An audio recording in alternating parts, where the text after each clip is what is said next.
Hola, hola, mi nombre es Karin Shaira Coronel Casas, soy estudiante de la Universidad de Quito, Bolivia, de la carrera de Liderazgo Pastoral y me encuentro cursando la materia de Neumatología. Bueno, comencemos. Hoy voy a compartir con ustedes una reflexión sobre la materia que hemos estado llevando de neumatología, que ha sido muy amplia, ¿no? Del conocimiento que he tenido y que hemos recorrido hasta aquí a través de las clases, las lecturas y el estudio acerca de la doctrina del Espíritu Santo. Y es algo muy impactante para mí que no conocía, porque mi comprensión no era tan grande, tan amplia, pero ahora ya la conozco bien y ha sido muy interesante. Pero comencemos. Hoy en día las personas ven al Espíritu Santo como una fuerza divina, un poder que Dios nos daba para hacer cosas, algo como un combustible para la vida cristiana.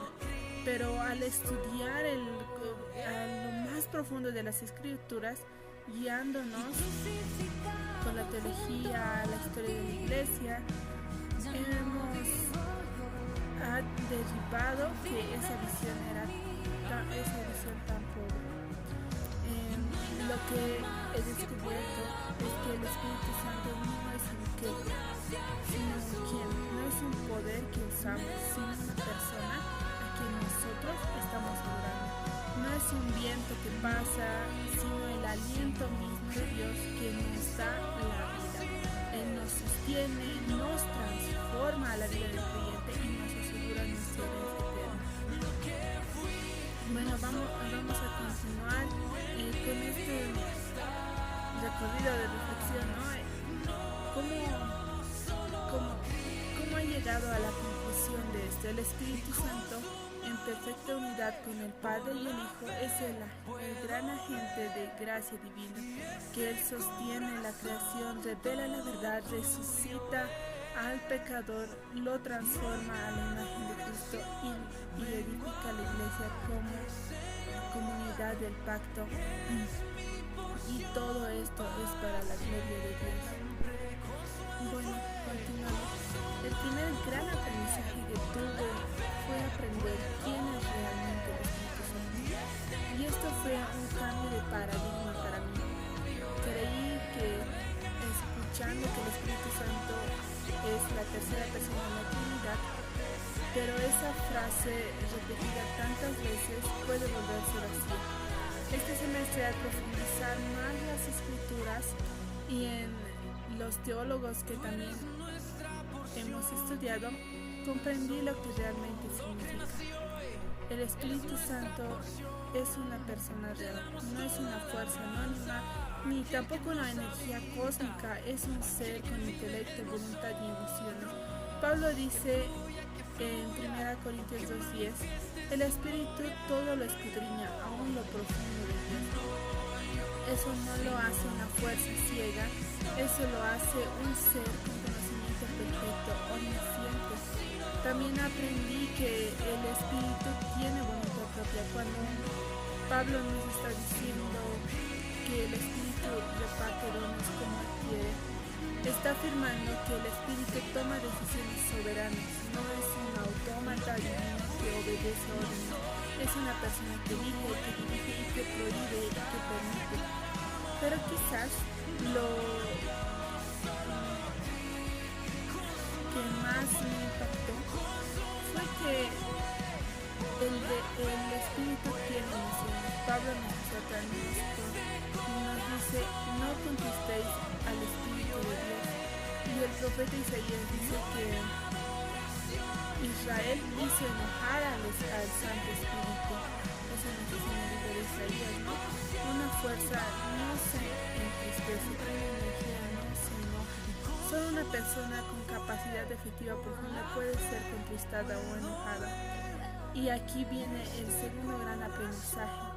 El Espíritu no solo es persona, es Dios verdadero y es coigual y consustancial con el Padre y el Hijo. Esto lo vi en Hechos, cuando Pedro declara que mentira al Espíritu Santo es mentir a Dios. También lo que nos dice en Hechos 28, ¿no? Donde Pablo identifica al Espíritu con el Jehová de Isaías. Y también en Hebreos, donde el autor lo llama el Espíritu Eterno. El Espíritu posee los atributos que solo Dios tiene: omnisciencia, omnipresencia, omnipotencia y eternidad. Y aquí me viene una pregunta: ¿qué implicación tiene esto para mi fe? Una muy profunda, la verdad. El Espíritu Santo no es un medio para obtener algo de Dios.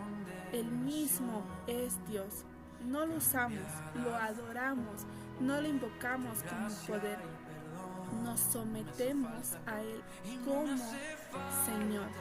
No buscamos experiencias místicas vacías, buscamos una comunión real nosotros y viva con la tercera persona de la Trinidad. Y este aprendizaje me llevó a entender que la doctrina del Espíritu Santo no es un apéndice de la teología, ¿no? Es el corazón mismo de nuestra relación con el Señor. Sin una correcta comprensión de quién es el Espíritu, toda nuestra fe se desvía. Ahora, en lo segundo vamos a dividir por bloques. Lo segundo de este bloque es que fue comprender la obra del Espíritu Santo en este mundo. Y aquí descubrí algo que antes no valoraba. El Espíritu no solo actúa en la iglesia, sino sostiene toda la creación. Y eso nos hace cuando avanzamos el Espíritu Santo en la creación. El Espíritu es creador y sustentador. Y es cuando analizábamos en Génesis 1:2 con una perspectiva muy diferente, un paradigma, mirar a otro lado. De todo lo que como tú ya estabas llevando ha sido muy diferente. Y quedé muy maravillada, porque cuando dice el Espíritu de Dios se movía sobre la faz de las aguas, la palabra hebrea que se manejaba ahí era perfecta. Y esto describe el movimiento de un águila que revolotea sobre sus polluelos con cuidado y amor. Y es muy interesante, ¿no? El Espíritu no luchó violentamente contra el caos marino, como pensaban en algunos mitos, ¿no? No hubo una batalla cósmica como tal vez algunos dioses enfrentados. El Espíritu revoloteó paternalmente sobre toda la creación, extrayendo vida, orden, belleza de la materia inherente. El Padre dio la materia, el Hijo habló la palabra y el Espíritu perfeccionó y adornó los cielos. Y eso es algo que durante las clases me quedé maravillada, ¿no? Y esta obra no cesó ahí, porque el salmista nos dice en Salmo 104:30, envías tu Espíritu y son creados y renuevas la faz de la tierra. La vida en todas sus formas depende del Espíritu. Y eso es algo que tal vez no lo teníamos presente, porque cada flor que brota, cada animal que nace, cada estación que cambia, todo es obra de Él. Y bueno, tal vez otro tema que me quedó muchas veces acerca de la gracia, porque aquí aprendí algo que me comentó profundamente. Debido a la caída, el ser humano está totalmente corrompido. Si Dios no interviniera, el mundo se destruiría en belleza y maldad, pero el Espíritu Santo, en su gracia común, frena el pecado, promueve la justicia civil y concede talentos a toda la universidad, a toda la humanidad. Y es algo que muy interesante, ¿no? El no creyente recibe el sol, la lluvia, el sustento, la capacidad de hacer el bien, incluso el arte, la ciencia. Eso no es por su mérito, Y es lo más interesante porque este es un favor inmerecido, una gracia común que Dios derrama sobre todos. Y tal vez eso no lo conocía bien, pero aprendí también una distinción crucial. La gracia común no salva. Un hombre puede ser un genio de la ciencia, un artista brillante, un ciudadano ejemplar, aún así estar eternamente perdido, pero la gracia común prepara el escenario histórico para la gracia especial. Y esa es la que transforma el corazón. También otro tema que me impactó mucho es que el Espíritu Santo es el autor de la revelación y la iluminación. Y fue otro aprendizaje fundamental, fue entender que la Biblia no es un libro humano, es la palabra de Dios exhalada por el Espíritu Santo. Y es lo que nos dice Pedro, ¿no? Los santos hombres de Dios hablaron siendo inspirados por el Espíritu Santo. Para tener la Biblia no es suficiente. El hombre natural está ciego, espiritualmente muerto. Pero por eso el Espíritu obra la iluminación y abre los ojos espirituales para que podamos comprender, amar y abrazar la verdad revelada. Y eso es lo que nos dice el apóstol Pablo, ¿no? El hombre natural no percibe las cosas que son del Espíritu de Dios, porque para él le son locura. Sin iluminación, la Biblia no es un libro sellado con iluminación, es la voz misma de Dios quien nos habla.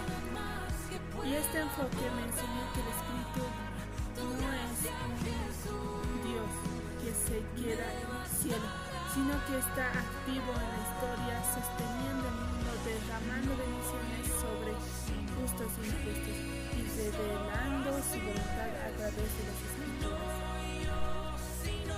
¿Y qué aprendí acerca de la salvación? Y es interesante, y quizás puede ser más transformador, porque fue comprender la obra del Espíritu en la aplicación de la salvación. Esto es una teología que se llama el Ordo Salutis, que nos habló el licenciado, que es el orden de la salvación. Y aquí es donde mi fe se ha visto más desafiada y más fortalecida, ¿no? Primero, la convicción del pecado. Aprendí que el Espíritu convence al mundo del pecado, la justicia, de justicia y de juicio. Esta es una obra necesaria porque el pecador por naturaleza no está perdido, sino que ni siquiera sabe que está perdido. Y aquí es donde el Espíritu, porque expone la repulsividad del pecado y la desesperanza de nuestra condición. Y ahí entra la regeneración. Y esto fue para mí el punto más impactante, porque Pablo nos dice que estábamos muertos en delitos y pecados. Y aquí vamos a comprender cómo es un muerto. Un muerto no puede decidir, necesita ser resucitado. Y la regeneración es el acto secreto y milagroso donde el Espíritu Santo resucita al muerto espiritual y le da un corazón nuevo. Y es una obra exclusiva de Dios, como un cadáver no coopera en su resurrección, el pecador no coopera en su regeneración. La fe y el arrepentimiento son frutos de esta vida nueva, no su causa. Esto destruye cualquier orgullo humano y me llevo a mostrarme en gratitud ante la gracia soberana de Dios. Ahora aquí entramos en un punto donde la unión con Cristo y la justicia, mediante la regeneración y el don de la fe, el Espíritu nos une a Cristo en un cuerpo místico, una unión inseparable de Él. Luego, la justicia de Cristo es imputada a nuestra fe. sido justificados, declarados justos en el nombre del Señor Jesús y por el Espíritu de nuestro Dios. Ahora, aquí pasamos a un punto muy importante acerca de la filiación divina, donde aquí vemos cómo el Espíritu nos da el Espíritu de adopción por el cual declaramos Abba, Padre. Y aquí nos damos a entender que ya no somos siervos, sino hijos. Ya no estamos bajo la condenación, sino que somos herederos de Dios y coherederos con Cristo. Y esto cambió radicalmente mi identidad como creyente, ¿no? Y el quinto, la santificación. Aquí el Espíritu obra un doble proceso, la mortificación y la vivificación. La mortificación es el proceso de hacer morir los remanentes del pecado que aún habitan en nosotros, y la vivificación es el cultivo del fruto del Espíritu. ¿Y cuál es eso? Amor, gozo, paz, paciencia, benignidad, bondad, fe, mansedumbre y templanza. La santificación es un proceso en el que el Espíritu obra en nosotros y nosotros cooperamos luchando activamente contra el pecado y perseverando en la fe. No es un esfuerzo humano, sino es una gracia que nos capacita para obedecer. Y hay algo que también estuvimos repasando que me llamó la atención y tal vez es algo que no sabía, que es el sello y las alas. El Espíritu es el sello que nos marca como propiedad irrevocable de Dios. Es decir, es la garantía que Él pagó inicialmente de nuestra herencia eterna. Ser sellados significa que somos inamovibles. Nada ni nadie puede arrebatarnos de la mano de Cristo. Esta es una seguridad que llena de paz. Es muy interesante. Ahora, la intercesión. Cuando no sabemos orar, el Espíritu mismo intercede por nosotros con gemidos indecibles conforme la voluntad de Dios. Así, eso es lo que nos dice Romanos, ¿no? Y es un consuelo saber que en mi debilidad el Espíritu ora por mí. Esto me ha enseñado a confiar no en mis oraciones, sino en la obra intercesora del Espíritu. Y todo eso, ¿no? Me ha mostrado que la salvación es enteramente obra de Dios, desde el primer paso hasta el último. Una unidad, gratitud y una profunda seguridad en Cristo. Y el cuarto bloque fue comprender la obra del Espíritu en la Iglesia y descubrir que la obra del Espíritu no es solo individual, sino también comunitaria. ¿Por qué? Porque el Espíritu edifica la Iglesia. Él reparte dones espirituales soberanamente, y el propósito de estos dones no es la ostentación personal, sino la edificación del cuerpo de Cristo.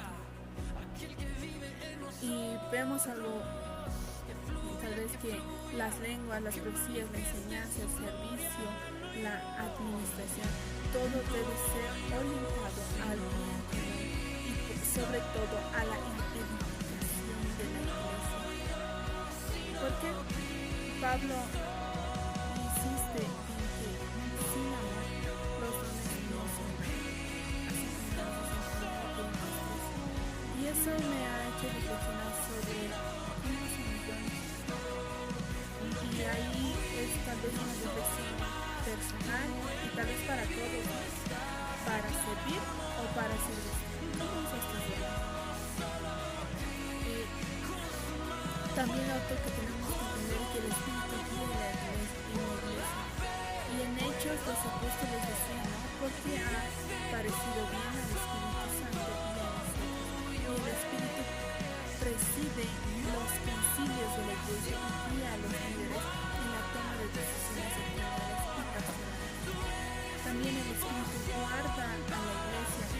pesar de los ataques del mundo, del diablo y de la carne, la iglesia permanece porque el Espíritu de verdad lo guarda y la conduce a toda verdad. Pero también aprendí una advertencia seria. El Espíritu puede ser conquistado, apagado y resistido.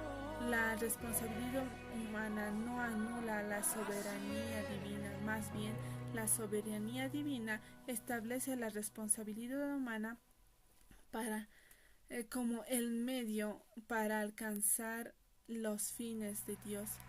Y aquí llegué a la advertencia más solemne, el pecado imperdonable. Jesucristo advirtió que la blasfemia contra el Espíritu Santo no tiene perdón. No se trata de una debilidad momentánea, ni de una duda pasajera, ni siquiera de una negación como la de Pedro. Es el rechazo deliberado, hostil y persistente contra la luz evidente del Espíritu Santo, atribuyendo a Satanás la obra que claramente viene de Dios. Este pecado revela un corazón que nunca fue regenerado, y es algo triste porque es una dureza que ya no se arrepiente. Esta advertencia me ha llamado a examinar incluso mi propio corazón y a aferrarme con más fuerza a la gracia de Cristo, sabiendo que solo Él puede guardarme de caer. Al final de todo este semestre, de todo el aprendizaje que hemos obtenido, quiero compartir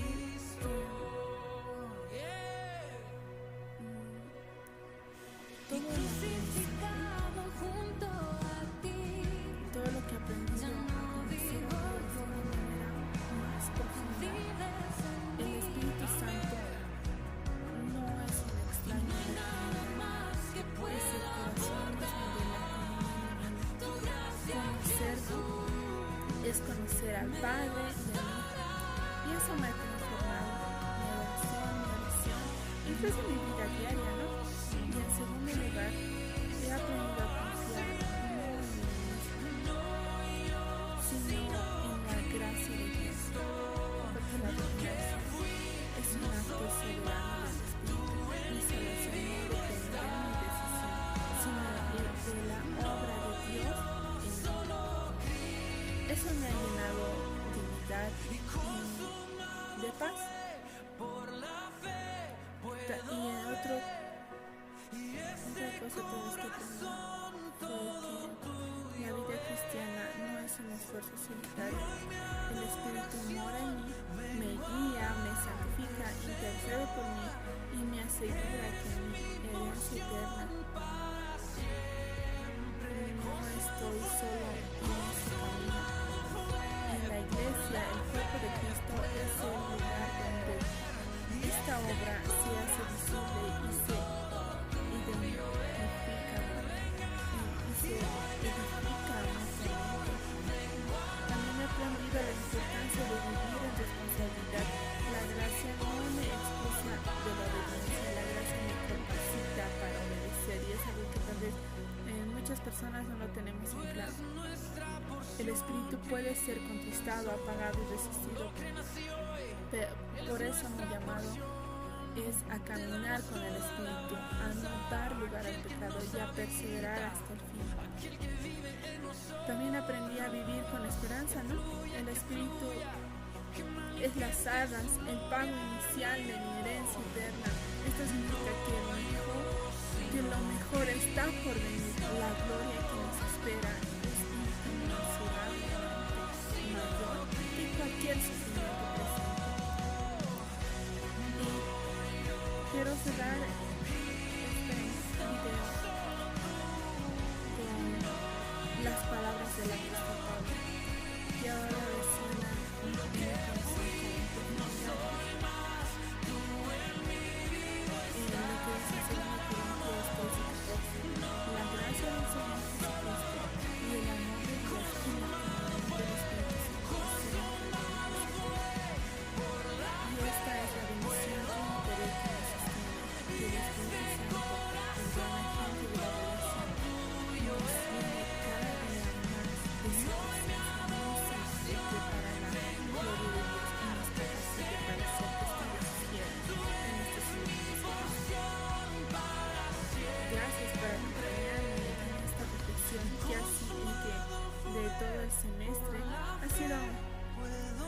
profundo, ¿no? La materia y de gran crecimiento también para mi vida espiritual. Y también espero que estas palabras que hayan sido de bendición para todos, ¿no? Y recordemos que solo debemos dar la gloria a Dios. Gracias.